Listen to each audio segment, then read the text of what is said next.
Just joining us right now, thank you so much for being here today. It's a pleasure to see you. And we're thrilled to welcome our alumni and our students into our webinar today. I'm going to go ahead and kick us off. I just want to mention that we will be recording this session. So if you would like to watch it back again or have a friend who wasn't able to make it and they would like to watch it, we'll put this up on our YouTube channel as soon as possible. But I welcome you to our panel of asset management students and alumni from the Yale School of Management's MBA for Executives program. My name is Joanne Legler. I am the Director of Admissions for the MBA for Executives program, and I'm thrilled to be here with our students and our alums today. We have been fortunate to engage students and alumni across the past year to discuss topics like the first year experience. We've had women in the MBA program panel. So our Ask an EMBA webinar series has really covered a lot of topics. As you might know, one of the most unique features of our EMBA program is the opportunity to dive deep into an area at the nexus of business and society, in an area where we believe we are most expert across Yale University. Our areas of focus are sustainability, healthcare, and today's topic, which is asset management. In the webinar, you'll be introduced to students and alum panelists who will offer their take on their experience as students and some graduates of the MBA for Executives program within asset management. It'll be a quick 45 minutes. It does tend to go by fast. You'll learn about asset management as an area of focus, as well as the impact of the program, both personally and professionally, on our panelists, and a little more about the community at Yale SOM. Hopefully we'll have enough time at the end for a few minutes for Q&A, and we'll be happy to open it up to your questions at that time.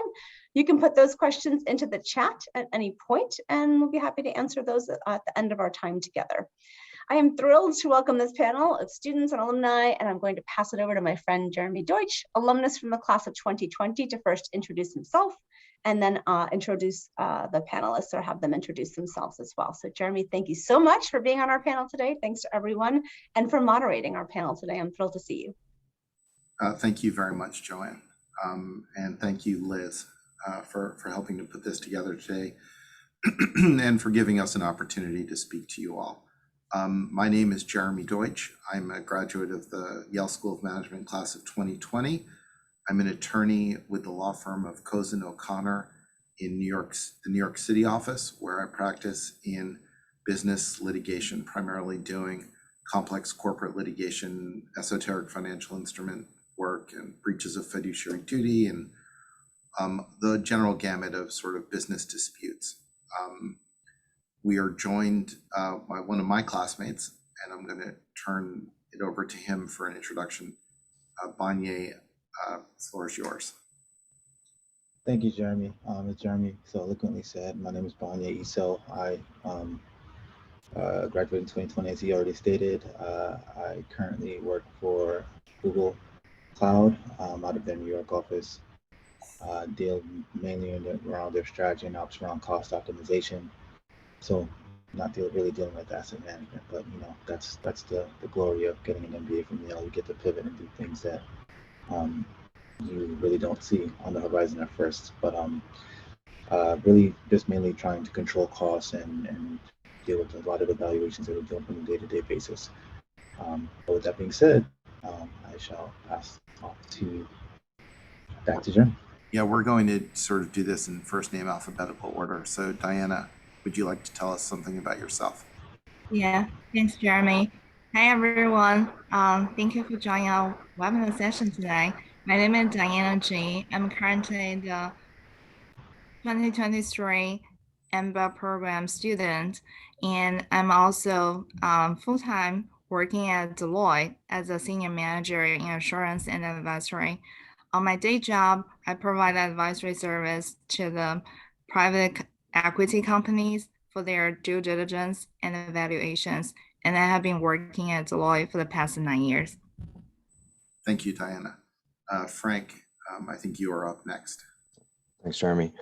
So I'm Frank Sorrenti. I'm a class of 2022. Currently, I'm in Boston working as a compliance manager at Columbia Threadneedle Investments, where I'm tasked with reviewing front middle office functions as well as ETF oversight. Terrific. Kate, I think the floor is yours. Sure. Hi, everyone. It's glad everyone can make it today.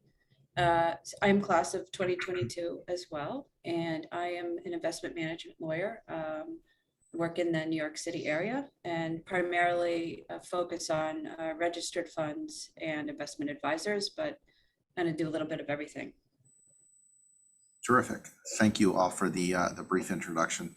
We are all in the asset management group, and that is what we're going to talk to you about today. But we wanted to talk to you first because we understand a lot of you are visiting with us today because you're interested in the Yale SOM EMBA program.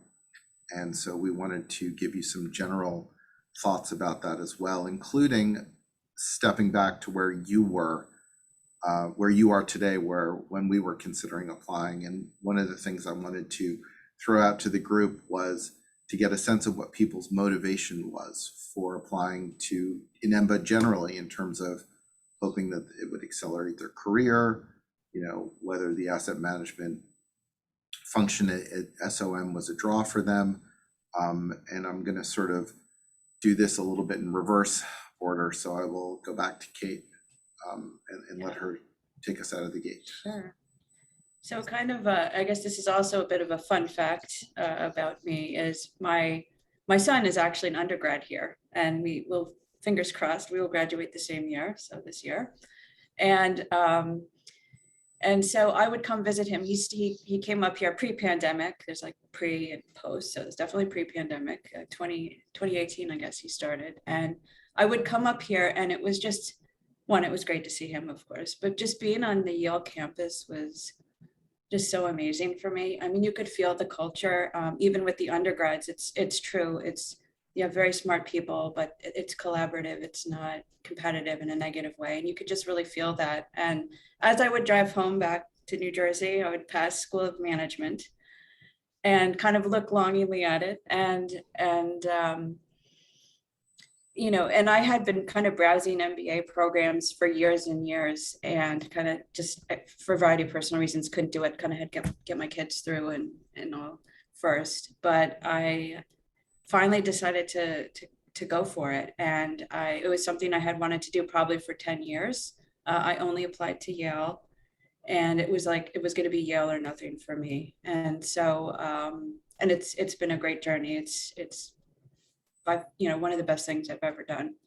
But it really was just to keep learning, to get more depth in asset management. I really love asset management. I've been working in it for years, in the field for 20 plus years on the legal side of things, but I really wanted to get more foundational knowledge and more of a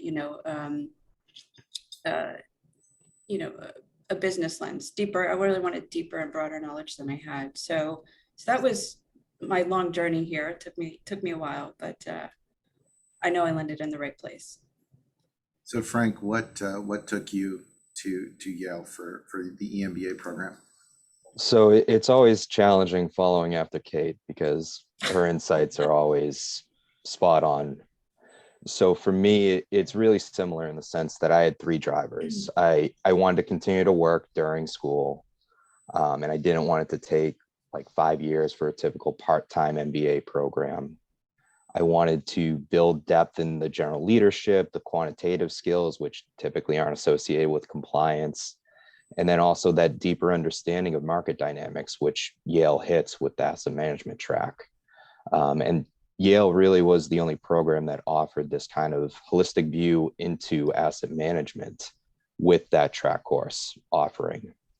So those were kind of like the main points to it. So with that, like going through an MBA program, specifically an EMBA program, you're able to really connect the knowledge that you build during the weekends into Monday morning and figuring out how do you leverage it and how do you add value that way. And that really is my main driver for it. Diana, what brought you to this process? Yeah, very similar to Kate and Frank. I feel like before I applied for MBA, I'm at a stopping point. I knew that I'm good at what I'm doing. I'm very interested in asset management industry by serving all my clients in the private equity hedge fund space. I know I'm good at doing the valuation and due diligence. But then I faced the challenge that if I want to move up to the leadership, I need all those skills that to necessary to equip myself about leading a team, managing a relationship with the client, bring different perspective to the boardroom. So all those challenges made me think maybe it's the right time to apply for MBA program. And that's what I decided to make a decision to apply for Yale.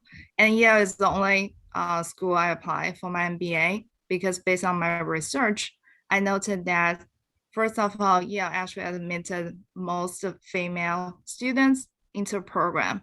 So I knew that I'm always the big supporter of the DEI, and I want to get into a program that I felt inclusive. I like to be connected to the close tight community. And secondly, I really want to continue my exposure to the current hot topics in the asset management industry and regarding what's going on in the market, digital asset, crypto, and also new SEC rules related to retail investor. So, all those topics brought me to Yale because during my research, I noticed a lot of professors actually they're doing a lot of research alongside. They're also teaching us the asset management classes. Got it. So Banya, do you want to chime in on what brought you to Yale? Yeah, absolutely. I'm gonna feel like an outlier here. Yale was actually not the only school I applied for. Actually, Yale was not even on my list initially when I was applying. One of my mentors went to Yale, and I felt that I owed it to him to come to one of these sessions. And like an NFL free agency full court press, as soon as I got on campus, I didn't get off. I fell in love with the culture. I fell in love with the people. I fell in love with the campus. It was, I remember leaving. I didn't even leave campus. I remember taking maybe 10 feet off of campus, and I called my wife, and I was like, yeah, this is where I want to go. And from that moment on, I put on the full court press back on Yale and tried to make sure I did everything I could to get accepted. In terms of some of the things that made me want an MBA, I would say it's similar drivers to what my predecessor said in terms of number one, I didn't want to go to school and not work. I had a wife and 2 kids, and going back full time would have been challenging to say the least. So I needed to continue working. Number two, at the time I was actually still working at Deloitte, and getting an MBA seemed like it was a prerequisite to, like Diana just said, to going up and being a partner. And that's kind of the track that I thought I was going in at that time. And then number three, I think the biggest piece that gets overlooked a lot of the times is a network piece. I had a good network at Deloitte, but I wanted to diversify that network with people outside of consulting, with people who potentially at that time could have been my clients and so forth. So I thought it was a good opportunity for me to meet new people across the gamut of healthcare, asset management, and sustainability, and really double down on just making new friends. And I think that was probably the best part of my experience there, meeting people like Jeremy, who is still a friend today. So yeah, I've been very lucky in that regard, to be able to call Banya a friend. My journey was a little bit different. I'm a lawyer like Kate is, but I wanted to come to Yale because I went to one of the MBA students for a day programs and realized as I was working with people from the healthcare area and from consulting and from accounting and from asset management and from sustainability focus that, and this may be an experience that many of you are having in your careers, we have become very stratified in our thinking over time. And we're taught in our professions and in our daily lives that, and we teach juniors who were responsible for the same thing, that there's probably one best path to find an answer. And I started to realize through just that one day at Yale that that wasn't true, that a lot of people were taking lots of different paths and they were coming to very good answers, maybe not the same answer, but close enough. And I realized if I had the opportunity to go to Yale, I could see those walls that we had built in our mid-career get blown down. And I was hoping to expand my ability to think. And the asset management program was particularly attractive because I deal with people all the time on questions of risk. But when I deal with them on questions of risk, it's how to avoid risk, how to mitigate risk. And through the asset management program, we were taught to some extent, and that's what I'd hoped, how to price risk. And that's what was so interesting to me about coming to this program, the ability to work with people like Banye and my other classmates and to form new relationships while at the same time expanding not just my body of knowledge, but my method of thinking. And so far that's been tremendous. It was a great experience. And I'm envious of all of you who are sitting here listening to us talk about what our journeys have been, because I know what your journey is going to be, and it's incredibly exciting. So with that said, I want to talk, because we've talked a little bit about this area of focus experience, and Frank touched on it when he said we come in every Monday and we start to apply what we've learned over the weekends. And I was curious, Kate and Frank, and maybe we'll start with you on this one, Kate. How do you bring what you've learned in the program to your day-to-day professional life? Well, we didn't pre-script this, but you kind of stole my answer before. Sorry. So as much as you often hear when you go to law school, you learn to think a certain way, and certainly I did.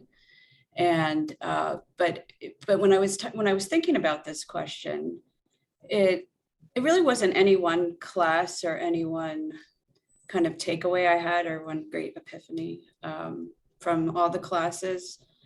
It's really, you have to come in with an open mind. And just like you said, Jeremy, I mean, part of this, the professors are amazing, full stop. It's what you would expect from you. But listening to peer, like really being willing to listen, hear other people's perspectives, consider them, and also become self-aware. So like behavioral finance, for example, we're all human. So your mind has, there's tendencies to think a certain way or have certain biases or whatnot.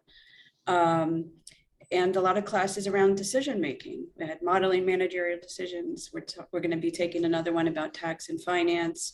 I had a class of managerial controls using cost accounting. And no, accounting is not my favorite class, but that class was fantastic because it helped you with how do you use data to think about, making decisions. It's all about making decisions.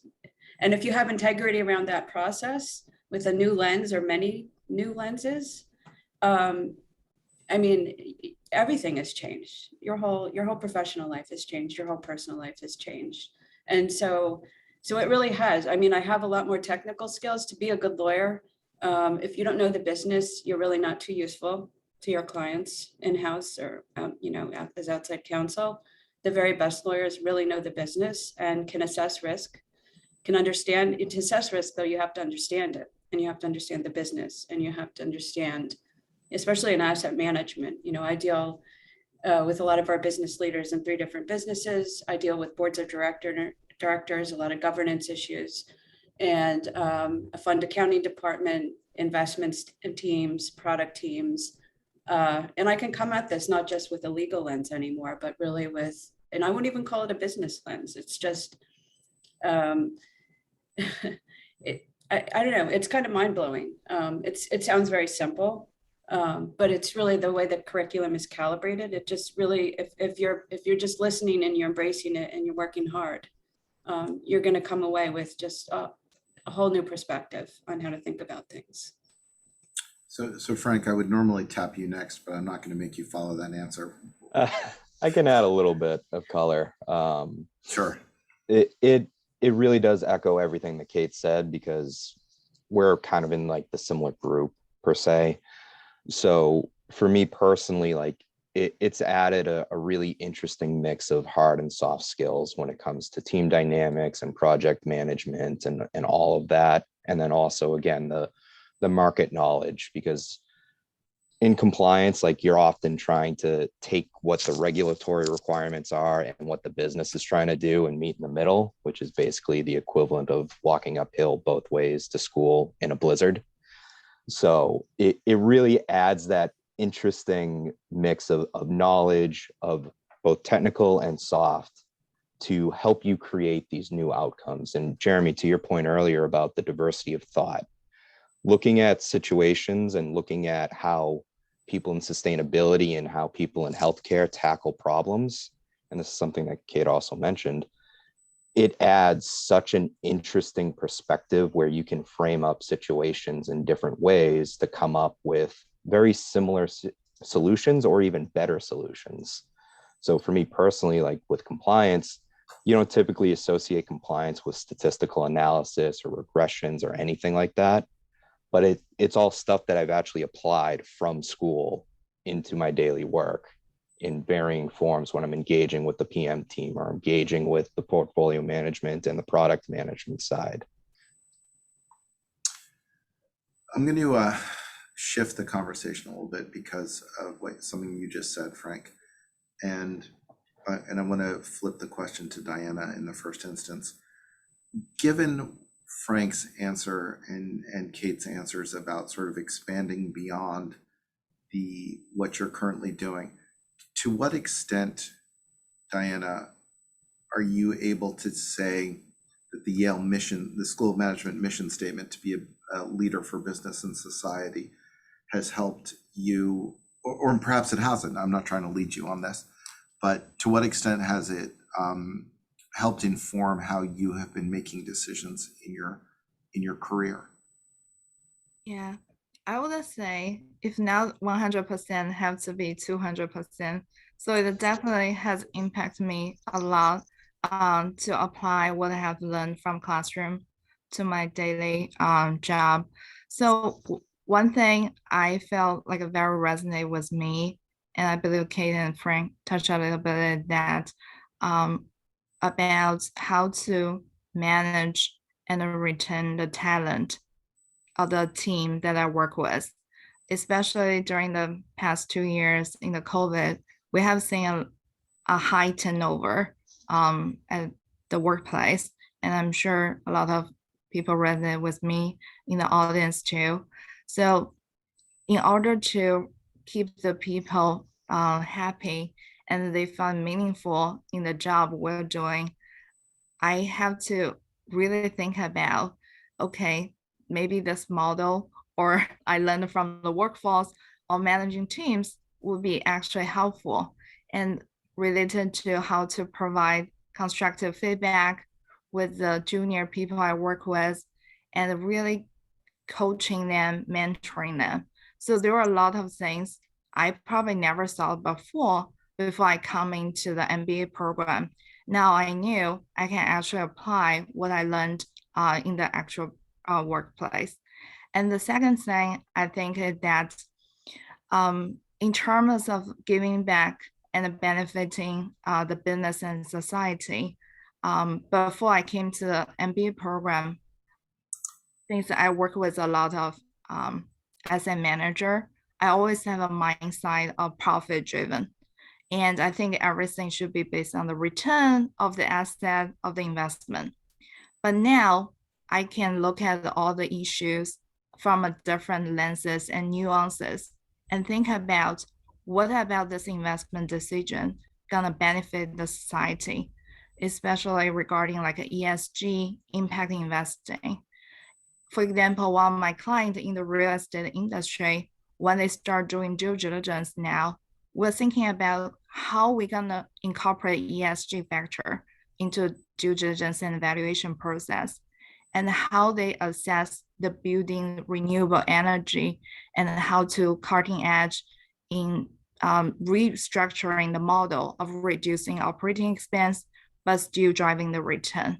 So there are a lot of new elements I think I can bring to the table to talk to my client and also add value to what I have been doing.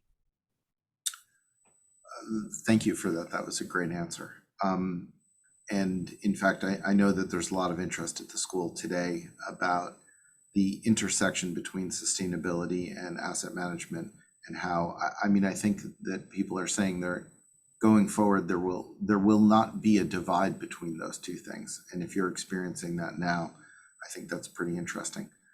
Vanya, I want to flip it over to you. I'm cognizant of the time we have, because I'd like you to be able to address a little bit what you think the impact of having this degree has been on your career, and specifically, if you can, how asset management has helped you within that, even though you're now not in that role at this stage. I don't know if I can put a value to the impact that this degree has had from a personal or professional perspective. I would definitely say that, outside of marrying my wife and having my kids, is probably one of the best decisions. And trust me, she's not here, so I'm not being proud to say that. It's being recorded, Vanya. Oh yeah, so she's gonna know. So I get kudos for that. No, but it's definitely one of the best decisions that I've ever made in my life. I think that from a professional perspective, one of the things that I wanted to work on was being more succinct with my answers and being able to present in front of people and not get nervous. And as a consultant, you would think, hey, that should come naturally, but it didn't come naturally for me. And coming to the school and having to present pretty much every time, well, let's just say I had to litigate every answer, because if I didn't, Jeremy was going to find a way to poke a hole in it. So having real life practice with someone like Jeremy every day gave me a lot of confidence to be able to go to work. And I'm not saying they're not as smart as the people who I'm going to school with, but school is a very safe place for me to fail. And it gave me the area to fail so that when I did get into the game, I felt comfortable to execute as necessary. On a professional level, I've learned to respond versus react to a lot of the situations that happen in my life. And we've talked about mitigating risk and using data to drive decisions that are being made. I know it can get annoying from my wife's perspective. She's like, why are you always talking about data? But hey, the world revolves around data. So I use that in my daily life. I do want to kind of loop in an answer to this question because I see it on the board as to whether we need to be on campus every week or so forth. And I will say that Yale has done a great job of, at least when I was there, I know it's different now, but when I was there, Yale did a really great job of allowing us to be remote at the same time as coming in when we had when we needed to. So we had some virtual weekends, and we did have some weekends where we did have to be in class. So I will say that they do a really good job of that. I will say that going in person is probably better for you, because you just get the face-to-faces. It's great. Like I hadn't been to school in like 10 years, so coming back and being on the campus and having a book bag on my back and sitting in class, it was fun. So I will say there's an advantage to meeting in person, but definitely they're very accommodating of your work-life balance and your school-life balance as well. So Frank, just like you didn't want to follow Kate, I don't really want to follow Banye, but we've both been out of the program now for 2 years. And so we're sort of in a good position to kind of reflect back and say, was this a valuable experience for us? One of the people we met with when we were first applying to the school, a lovely guy, his name is Logan Bender, and he was the head of the asset management program when we were applying for the class rep. And he said to me, look, it's not going to kick off cash flow day one. But in fact, for a lot of our classmates, I think it did. But we weren't really doing this program to kick off cash flow on day one. We were doing this to invest in ourselves. And I think from the ability to invest in ourselves and then have the ability to understand how we can invest in others as a result of it, I would say the program, from my perspective, was an incredible success. I came in because I thought I was going to gain all sorts of quantitative skills as well. And yeah, we got those. I hadn't been in math class since 1985, and math was intimidating, much to my children's amusement. They were not kind. But the soft skills that we learned, that people deride, those are actually incredibly valuable, and the ability to form teams and learn how to trust each other and to cause people to want to trust you, both emotionally and intellectually, was incredibly important. And then to wrap all of that in the context, because most of us, we did drink the Kool-Aid. We were attracted to the program because it had more than just the hashtag, go to Harvard Business School, we'll get you a private jet. We came because it was, go to Yale School of Management, you will become a leader for business and society. You will make the world a better place with the skills we give you and the skills we help you acquire. And from that perspective, I think it worked. We see a lot of our classmates, many of our classmates, approaching the idea of public office. And I think there were a lot of people who were really inspired by this. So I think the program, it didn't overpromise. In fact, it over-delivered, if it did anything. And it's kind of a good segue to talk a little bit about the community in Yale SOM. And I know Kate had her hand up. Favorite. That's my favorite. Do you want to sort of kick us off a little bit on this? Because it's kind of a very broad question, but it might help our participants to understand, what your class weekends were like. What was sort of a favorite memory through the program for you thus far? What would you like to share with them about the community you have helped build at School of Management? Yeah. Well, just as I hope we're all giving back, to society in some way. I mean, I gained a tremendous amount from this program in terms of friendships and a community. And you have to remember, we started the program in July of 2020. Okay. You can't even put it into words, but Frank knows we had such a tight learning team. I did not even meet 2 of my learning team members until July of the following year in person. We met a few times a week. And in fact, even we're not that the learning team for year 1 is over. We have new learning teams. I still talk to one of my friends, Nathan, who's on the West Coast. Every Tuesday we talk. And it's so hard to put into words. I mean, Yale is community. I mean, I felt that when I came here to visit my son. I felt the energy. I felt it even being remote, and not meeting like people who, some of my best friends today, I didn't meet them in person for a whole year. Yeah, you really form those strong friendships. So as to favorite memory, I don't know. I think it was really, I don't even think I appreciated how rare and fantastic that relationship was with my learning team and some friends I met the first year until well into the second year. And that's not something you can find every day. And so to me, that was actually probably one of the best things about the program, and definitely the most impactful to me personally. Diana, you want to jump in? I'm not going to make Frank follow Kate again. That just seems cruel. Yeah, definitely. I call on Kate's point.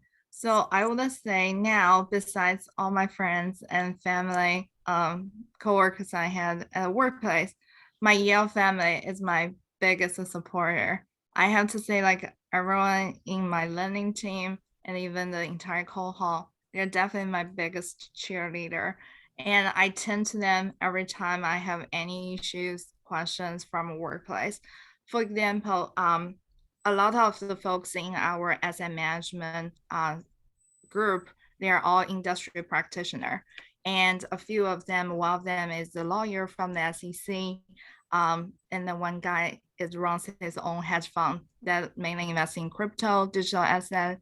And another guy is a helping out with policymaker for the crypto. So while my client actually have a question about investing in crypto and what risk or regulation they need to follow, so I literally just sent a message to all the folks I met in the area of focus, and I got a response right away. So I think that's a kind of the friendship. Not only I'm like looking for now, but also I know it will go a long way in the future.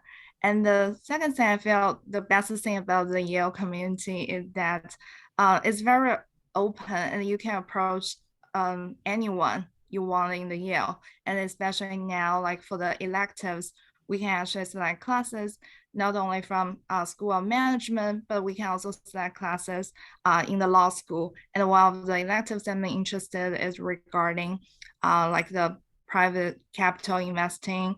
So I think all those like connections will help us to build up our career in the future. Yeah, that's a great point. Actually, one of our classmates took the class that I think all of us envied, which was in the School of Drama, and it was how to produce a Broadway play. And that was that was just so cool. She was in healthcare. She's not actually going to produce any plays. She heads cardiology in Ivy League medical school. Frank, would you like to share anything? Yeah, I can try to combine what Kate and Diana said and highlight some specific points that I think are salient. For me, I would equate the community to family, to be honest with you. As Kate mentioned, like your first year learning team, the bonds that you guys will form are just incredibly powerful and incredibly deep. And to what Diana was saying, you will have people in your corner, not just throughout the program, but for the rest of your life. I mean, Kate, you and I have spoken about career stuff, job stuff with boards and how do you interact with a board and what's the best way when you're pitching something that's a little risky. So just having that sounding board and knowing that you have such an accomplished and intelligent class cohort, like the X factor is there for me, at least. There's so much alpha if you want to be cliche about it. So I would say all of that is incredibly important and incredibly salient. I do agree with Kate, like our class has been very atypical. And even with that though, like we've still formed incredible bonds and incredible relationships, and we pass knowledge, not just in class, but outside of it. I mean, we've touched ESG topics, we've touched alternative assets and digital assets. And all of that is in the guise of trying to make everybody better, trying to make everybody more articulate, more interested, more knowledgeable. So that way they can, if the time comes, make a good business decision, not just for the business sake, but also for society. How about you, Vanya? Do you want to kick in on a memory or anything you want to share? Yeah, so I mean, I'm gonna pivot this to more of the experience outside of SOM, because I think a lot of the interaction, you spend these weekends together, and then what, right? Well, Frank just talked about a lot of alpha. There's no alpha in being a Jets fan, but you know, Jeremy and I are Jets fans, and we had two other classmates that are Jets fans. We've been trying to get to a Jets game together, but you know, COVID happened, which probably is to our benefit. We don't have to watch them lose in person, but we watch them lose every week on the phone. We text each other. We ask what the score is going to be, how much we're going to lose by, and Jeremy's usually the optimist. You know, loses all optimism by 2 minutes into the first quarter. But my point is, we have a community outside of SOM, and we meet up outside of school. There's some of us in DC. I live in DC. Well, I split time between DC and New York. So when I'm in New York, I try to meet up with my New York counterparts. When I'm in DC, I meet with my DC counterparts. So I have. It's not just on the weekends where we get together and we get to speak. We meet each other's families. We actually do. I'm not trying to be cliche here. We actually do care about each other outside of work.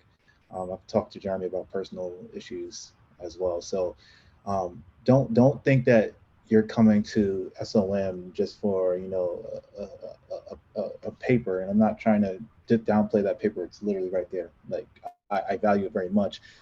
It is for that piece of paper, but it's also for the relationships that you build forever. Frank and Kate and Dan have all mentioned this, and it's really important that you take that into consideration when you're looking at this school. Look at the people who you're going to be in class with and ask yourself, can I see myself talking to this person on Tuesday, 3 years after I graduate?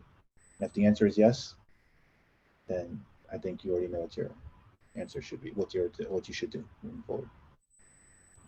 So I want to just sort of build on that because Joanne rather, and Liz curate a tremendous class. They're very careful about who they bring to the Yale campus.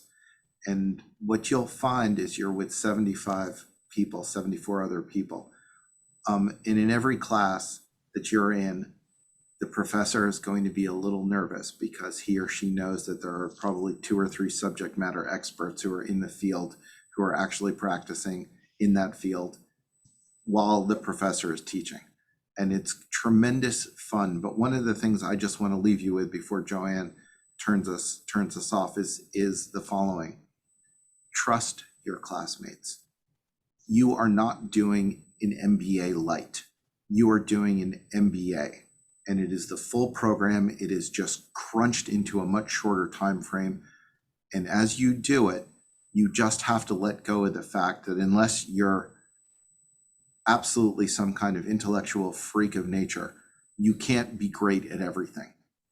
But you will have teammates who are great at the thing you are not great at, and they will support you through this, and you will support them, and you will be a better person for having learned to trust and to try to fly without a net.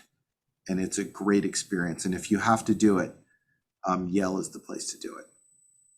So Joanne, I see you've turned your camera back on. Have we exceeded our time? We're getting there, but it's a shame because the conversation's been so great. You guys have been so vulnerable, and I appreciate everything that you've said, particularly just how difficult and challenging this can be, but how worth it is.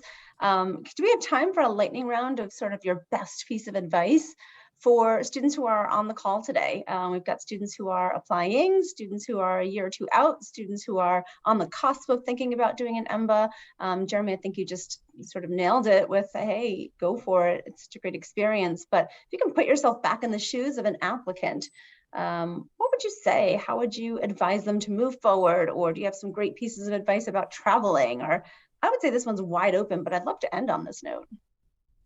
Best piece of advice, I'm going to go first, is the one that my then 14-year-old son said to me when I was considering the program. He said, is Mama 100% supportive of this? Because if not, your marriage is going to suffer. And he was Savage from a 14-year-old. Yeah, he's a very wise child. I advise you, as you're thinking about doing this, make sure you have looked at your interpersonal relationships, because they will exist after this is over, and make sure they are supportive of you and involve them in the process as you're applying, and involve them in your program. Talk to them about what you do. It's fun.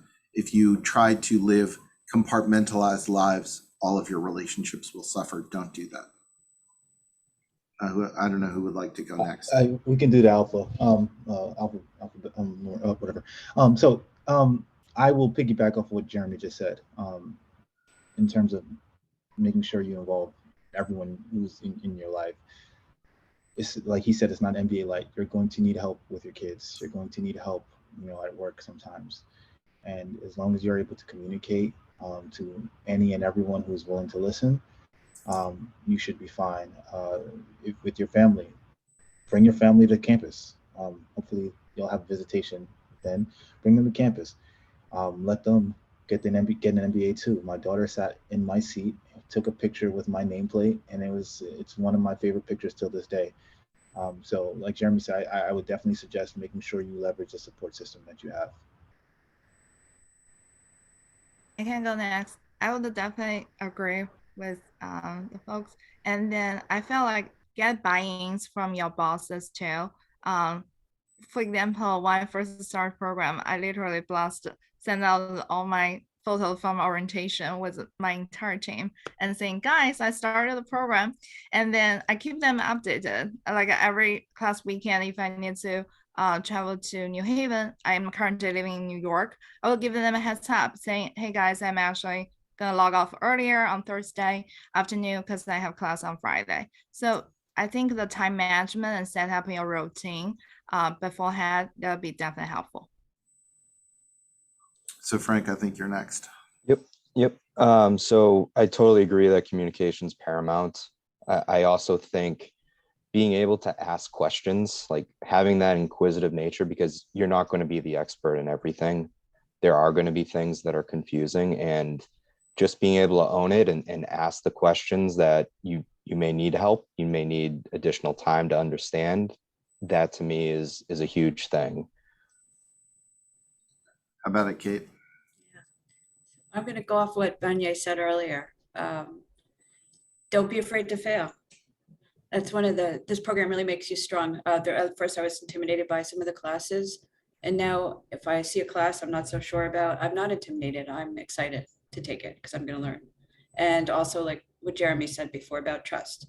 Trust yourself, trust the program, trust your classmates, and just embrace it. I mean, a growth mindset is just if you have a growth mindset,